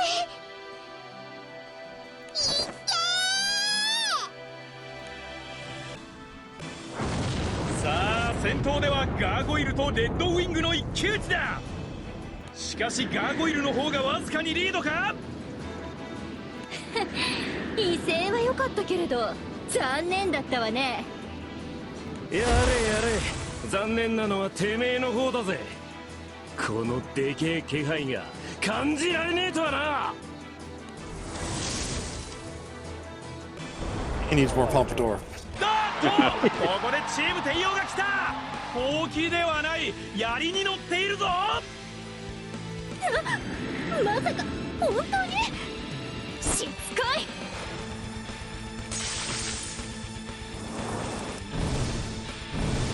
早すぎる。たまらず魔法で迎撃するが全く当たりません。なんなのというかルール違反でしょ。ほうきでなくても空を飛ぶ乗り物なんて。はあ、何言ってやがる。こいつは私の呼び出した使い魔だ。そのガーゴイルと同じだぜ。どうも使い魔のエデソです。喋ってる。さーてプレゼントってのは3倍返しがモテの秘訣だぜ。これ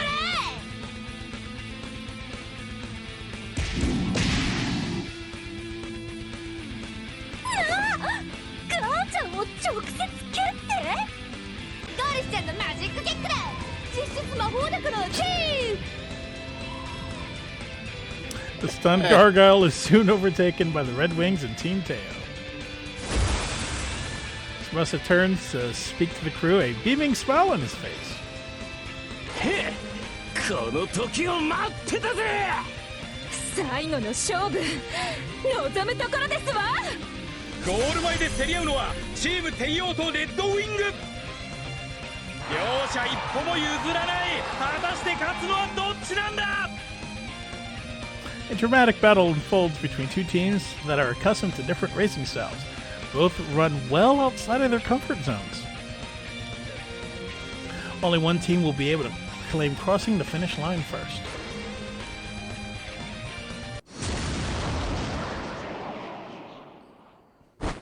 これは直線一騎。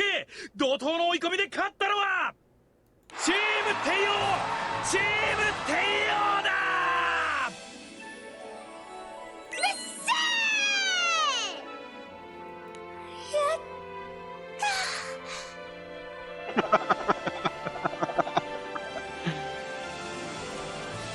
Edam's newfound confidence proves to be invaluable.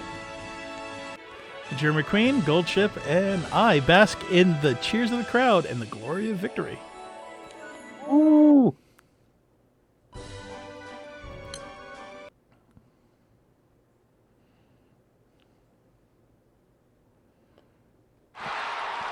The cheers for Team Teo following their victory in the Mysteria Cup reach a boiling point as the group receives their trophy. おめでとうございます。先日はとんだ失礼を。いいえ、あなたのお立場であれば無理もないことですわ。熱い勝負でした。新たな歴史が誕生する場面に立ち会えて光栄に思います。ところで、あの得意な槍の使い魔を呼び出す魔術はあなたたちが独自に開発されたものなのでしょうか。So hard to summon this lance. まあそんなところですわ。じゃあトロフィーはヤリピョが持ってていいぜ。記念にやるよ、でけえし。どうも。だよ、もう少し嬉しそうにしたらどうだ。面白かっただろ、全力のレースもさ。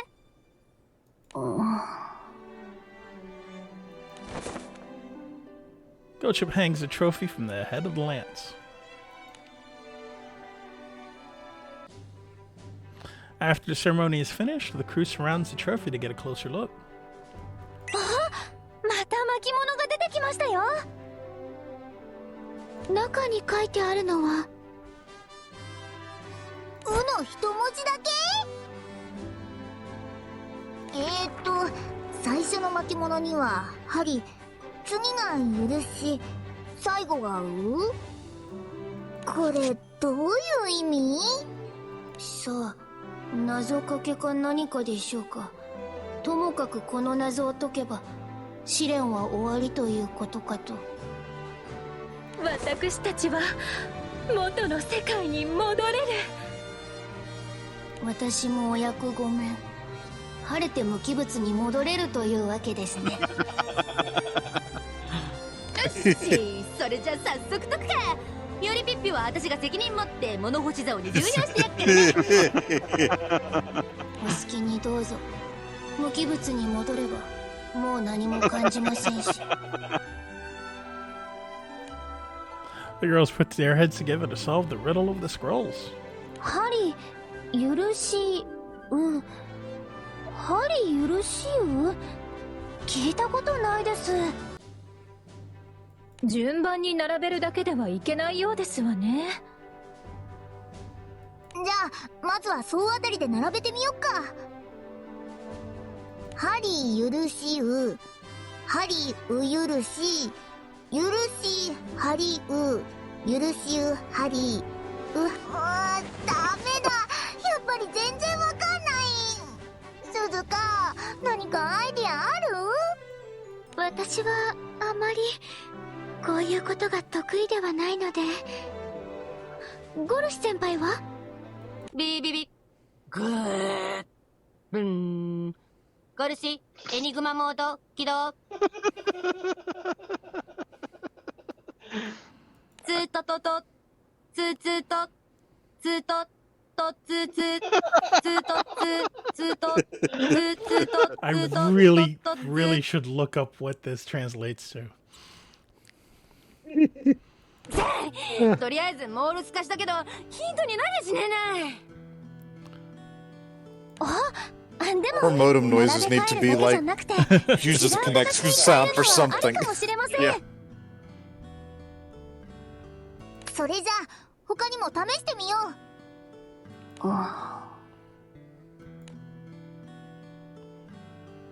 Edom can only think to itself as girls attempt to solve the riddle. この調子ならそう長くはかからないでしょう。早く無機物に戻り。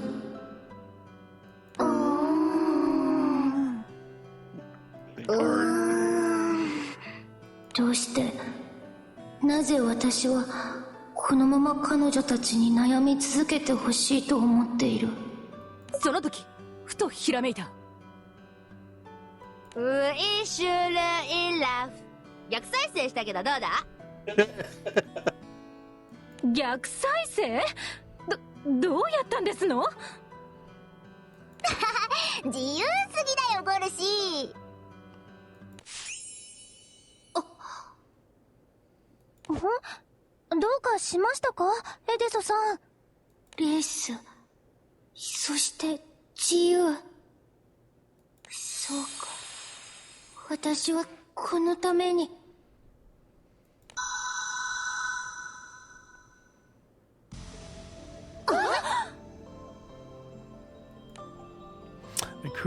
The crew is enveloped in a brilliant light. これは眩しい。何が起きてるの？いきなり何が光り出してんだよ。巻物に書かれた言葉の秘密分かっちゃいました。私この気配、聖少獣？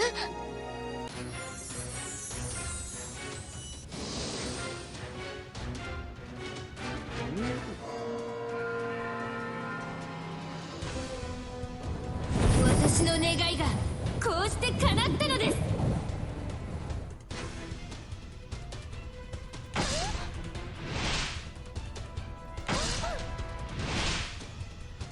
あ、イメチェンか、やりさぶろう。いかにも無機物って感じだな。違います。私はもうエデソでも無機物でもない。 Nice makeover.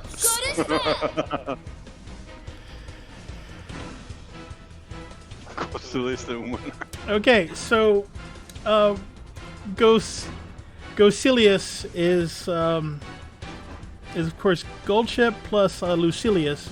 Lucilius essentially is the capital G god of Granblue Fantasy. So Got it. they do a portmanteau. Okay. So it's Gosilius. And instead of Primarch, it's Lucilius the Primarch. She is Gosilius the Umamarch. Because, of course, she is. And she still has the hat. まさかあいつ私たちが探してた In Japanese, it's Lucifer. Of course, that didn't come over to English because reasons. So in Japanese, she is Goshifa, the Primarch. She's taken upon the power of the strongest Uma Musume for herself. For herself, of course. Of course. Of course she has. 察しがおよろしい。まずいぜ。どうにかしてあいつから力を取り戻さねえと、私たちはトレセンに帰れねえ？どうしてそんなことがわかるの？お手つっぽに決まってんだろ。どうなんだよアリスパー、そこんとこ。当たりと言っておきましょう。そしてこの力をあなたたちに渡すつもりもないと。I liked you better when you were Edom. Yeah. とにかく奴を捕まえるぜ。ウマ娘が5人いりゃなんとかなんだろ。させませんよ。アン、ミス、コナン、サビ、秀よ、我がしもべ。 Custard, water, flour, mustard, basically. Go forth, my servant.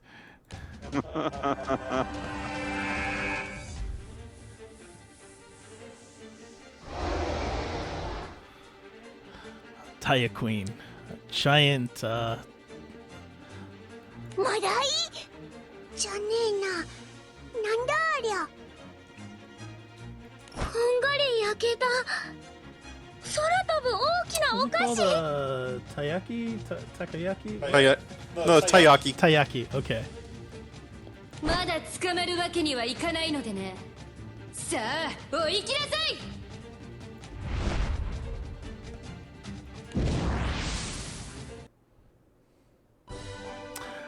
And that's where the cliffhanger for the event would be.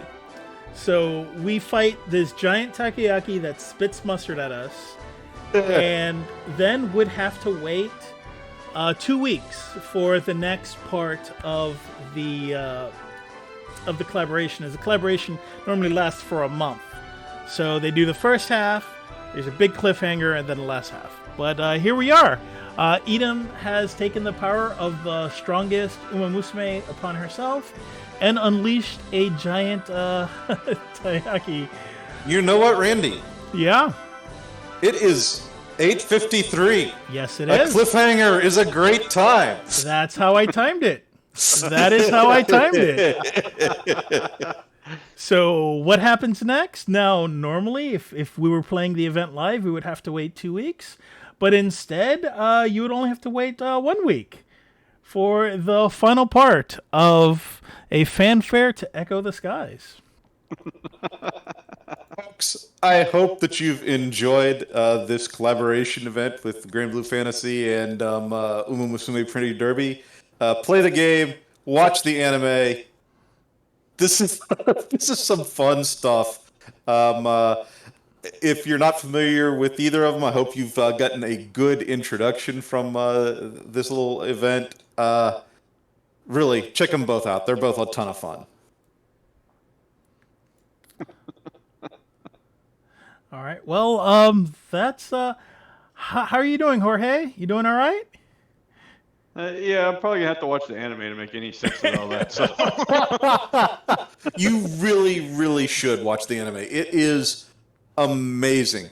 It is way, way, way better than an anime about horse racing girls has any right to be. It's just an excellent anime. I don't know. I'm pretty particular about my horse racing anime girl. Exactly. So, on the Discovery Hour, we'd already watched one Cygames anime that also had the exact same,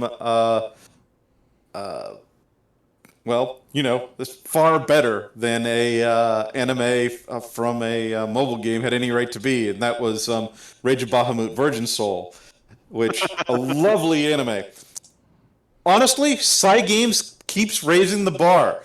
Other games that have an anime release that have a mediocre anime release. I have no time for them because Cygames animes have been top tier. It has gotten to the point where I see, in an upcoming schedule that there's going to be a Cygames anime, and I look forward to that. So, cool. Well, Mike, before we sign off, is there anything you want to tell us? Well, I do absolutely want to mention that this was all about the AnimeFest Discovery Hour is brought to you by AnimeFest, which is having a live convention this summer, July 29th through August 1st. Tickets are on sale. Volunteering is opening. We're announcing guests. So we hope to see you at the upcoming Anime Fest, where we're going to have a ton of different events and a ton of fun. Chris, is there anything that you'd like to say to folks? If you are as if you are as bewildered by this game as I am, you should watch the anime. And Randy. Hopefully Adam is just as cool in the anime. Alas, Adam is a Granblue Fantasy. I believe he's just now that we've discovered is just a character from this crossover event. Adam, alas, is not in the anime. The weapon. Okay, so there's Lucilius, who is capital G God, but Lucilius has a mortal form, Lucio, who is nod, wink, wink, not the same person. And the weapon that you get to unlock him, because, it's a gacha game, so, you do a weapon draw, is Eden, which is the exact same lance, except no little horse ears on it. So the entire time there was a hint that, this lance has something to do with, Lucilius.